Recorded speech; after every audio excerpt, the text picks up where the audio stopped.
ఓం నమ శివాయ ఛానల్లోకి స్వాగతం. ఈరోజు కుంభరాశి వారి గురించి తెలుసుకుందాం. కుంభరాశి వారికి మార్చి 29, 30 తేదీల్లో ఈ శనిదేవుడు ఈ రాశి నుండి నిష్క్రమించి మీనరాశిలోకి సంచారం చేయుచున్నాడు. దీంతో ఈ రాశి వారికి శని సాడెసాతి ముగుస్తుంది.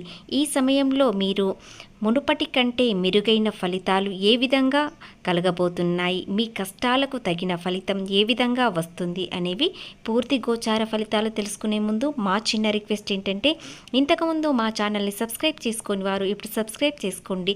అలాగే గంట సింబల్ క్లిక్ చేయండి, లైక్ చేయండి, జై శ్రీరామ్ అని కామెంట్ చేయండి. కుంభరాశి వారికి ఈ నెలలో చివర్లో రాహువు మీనం నుండి కుంభరాశిలో సంచారం చేయుచున్నాడు. ఈ సమయంలో మీకు అనారోగ్యం, మానసిక గందరగోళాన్ని ఎదుర్కోవాల్సి వస్తుంది.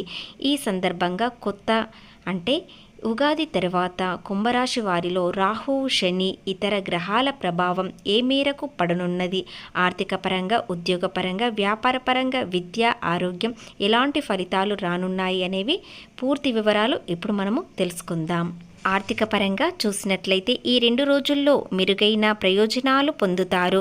శుక్రుడు లగ్నస్థానంలో ఉండడం, బుధుడు 10వ స్థానంలో సంచారం చేసే కాలంలో కుంభరాశి వారు మంచి ఫలితాలు సాధిస్తారు. సూర్య భగవానుడు లాభస్థానంలో ఉండడంతో వీరికి శుభ ఫలితాలు రానున్నాయి. దీనివల్ల మీకు కెరీర్లో స్థిరంగా ఉంటారు. మీరు ఎక్కడ చూడు డబ్బే కనిపిస్తుంది. డబ్బును సైతం ఆదా చేస్తారు. ఇక కుటుంబ పరంగా చూసినట్లయితే కుటుంబంతో చాలా సంతోషంగా ఉంటారు. ఎలాంటి ఇబ్బందులు లేవు. కుటుంబం అంతా వాతావరణం చాలా అనుకూలంగా ఉంటుంది. సానుకూలంగా ఉండడంతో మీ మనసు ప్రశాంతంగా ఉంటుంది.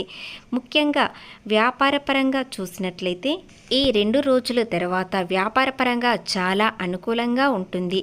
ఈ కాలంలో మీకు అద్భుతమైన పురోగతి సాధిస్తారు. ఎందుకంటే మార్చి 29, 30 తేదీల్లో శనిదేవుడు సాడేసతి 2వ దశ ముగుస్తుంది. అంతేకాదు శని దుష్టకర్మ 7వ స్థానం నుండి తొలగిపోతుంది. దీంతో మీకు శుభ ఫలితాలు వస్తాయి. అయితే రాహు లగ్నస్థానంలో ఉండడం వల్ల కొన్ని గొడవలు వస్తాయి. గత ఏడాది కంటే శుభప్రదంగా ఉంటుంది.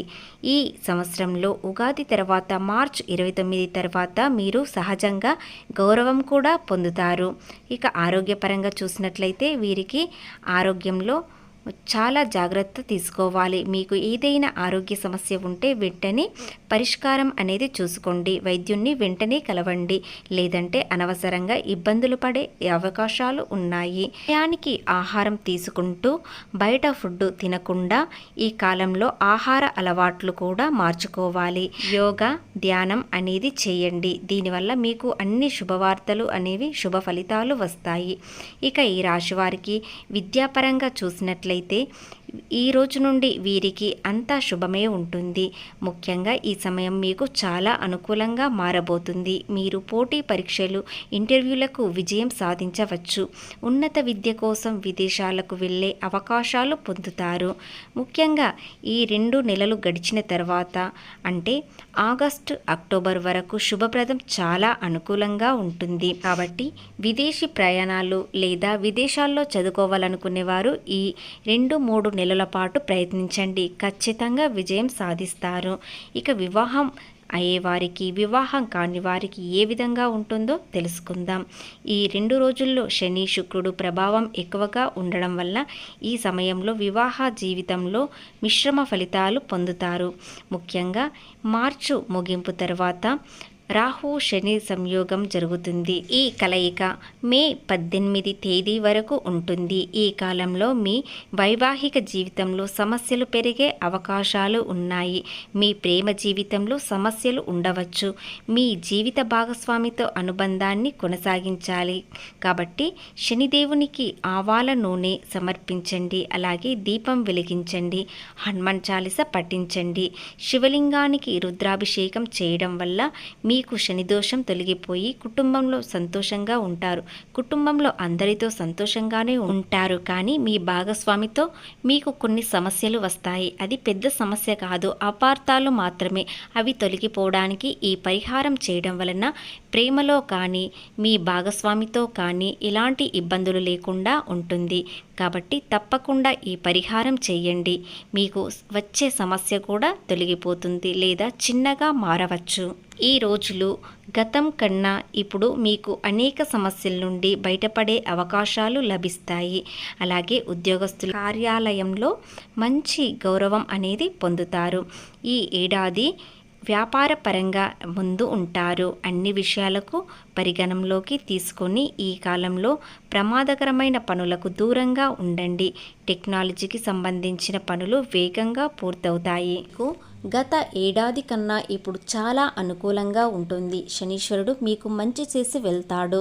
సహనం, ఓర్పు అనేది నేర్పించి ఏది చేసినా సహనంతో చేసినట్లయితే ఏదైనా సాధించగలుగుతారు అని నేర్పించి వెళ్తాడు. కాబట్టి ఇప్పుడు మీకు అన్ని శుభ ఫలితాలే ఉన్నాయి.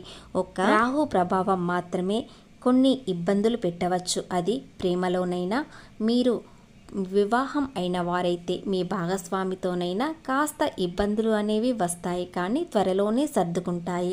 అవి మీ చేతుల్లోనే ఉంటుంది. మీరు ఓపికతో, సహనంతో ఏదైనా సమాధానం ఇవ్వండి లేదా ఒక పరిష్కారం అనేది వెంటనే చూసుకోండి. దానివలన ఎలాంటి సమస్య వచ్చినా తట్టుకునే శక్తి మీకు ఉంటుంది. ఆ సమస్య పెద్దగా మారకుండా చిన్నగా మారుతుంది. ప్రేమలో ఎలాంటి సమస్యలు ఉన్నా కూడా ఈ పరిహారం చేయడం వలన మీకున్న సమస్యలన్నీ తొలగిపోయి చాలా సంతోషంగా ఉంటారు. అలాగే కొత్త పరిచయాలు పెరుగుతాయి. స్నేహితులతో చాలా సంతోషంగా కలుసుకునే అవకాశాలు వస్తాయి. కొందరికి ప్రేమ వివాహాలు జరిగే అవకాశాలు కూడా ఉన్నాయి. మొత్తానికి ప్రేమ జీవితంలో ఇబ్బంది ఉన్నా కూడా సంతోషం అనేది ముగింపు పలుకుతుంది. కొత్త పరిచయాలతో చాలా సంతోషంగా ఉండడంతో పాటు మీకు మంచి ఆలోచన విధానం అనేది పెరుగుతుంది. ఒక ఐడియా అనేది మీకు వస్తుంది. అది జీవితంలో చాలా మార్పు అనేది తెచ్చుకుంటారు. ఎందుకంటే గతంలో మీరు చాలా కష్టాలు, నష్టాలు, బాధలు చూశారు. అవసరానికి చేతిలో డబ్బు లేని సమయం కూడా చూశారు. కానీ వాటన్నిటికీ ఇప్పుడు ముగింపు అనేది పలుకుతారు. ఎందుకంటే మీకు అన్ని విధాలుగా అనుకూలంగా ఉండబోయే రోజులు మొదలయ్యాయి. కాబట్టి మీరు ఎంత కష్టపడితే అంత రెట్టింపు ఫలితాలు వస్తాయి. ఖచ్చితంగా లాభాలు మాత్రమే వస్తాయి. నష్టాలు ఎక్కడా కనిపించవు. మీరు ప్రతి కష్టానికి ఫలితం రావడానికి ప్రయత్నించండి. మీరు అనుకున్న విధంగా మీ జీవితం అనేది ఉంటుంది. ఏలినాటి శని తొలగిపోయి ఆనందంగా ఉండే సమయం వస్తుంది. కాబట్టి ఈ రోజు నుండి మీ జీవితం చాలా అద్భుతంగా ఉంటుంది.